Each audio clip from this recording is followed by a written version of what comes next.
Religious practices have been pivotal for African Americans since the beginning of time. But from slavery to modern barriers, those practices have oftentimes been hindered.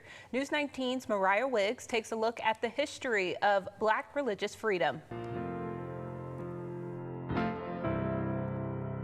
Religion has always been a staple of hope and faith in the Black community. While the first African Baptist church in the U.S. was established in the 1800s, religious practices by African Americans can be traced back to ancient history.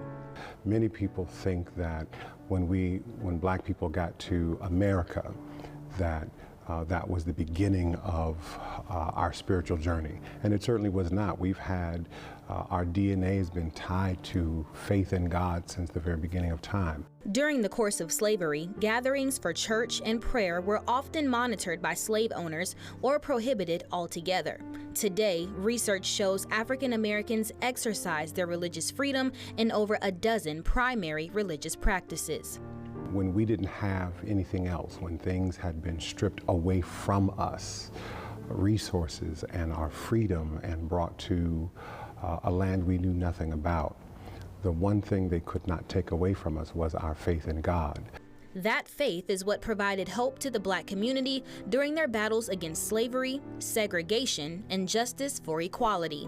In its early stages, the civil rights movement began in the pulpits of Alabama. Black churches served as headquarters for marches, sit-ins, and protests. Here in Huntsville, Church Street became the center of the movement during the 1960s, bringing activists like Dr. Martin Luther King Jr. to the hub to speak on several occasions. Reverend Maurice Wright II with St. John AME Church says faith and community go hand in hand.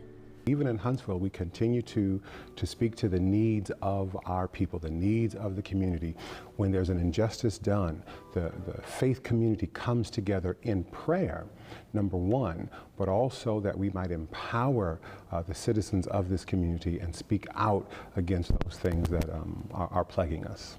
Despite centuries of activism, Black communities have still found themselves fighting for religious freedoms. Last year, the Oakwood Adventist Academy basketball team in Huntsville was faced with the decision to forfeit a playoff run due to Sabbath restriction. The story gained national attention after no accommodations were made in recognition of their religious practices.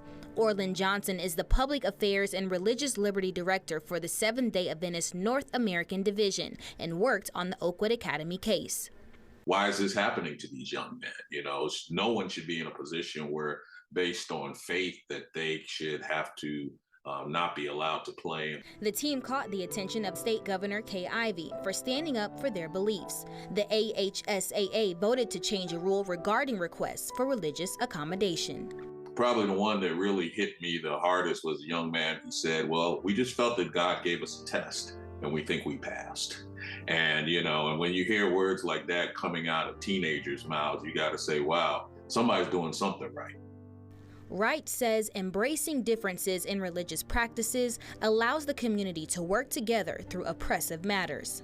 If the church is going to remain relevant, we must deal with present-day issues. When you have people who want to restrict those freedoms, it really is detrimental to who we are and to our young people coming up. We've got to let them see the importance of religious freedom and make sure that we empower them to fight for their right to worship the way they want and where they want.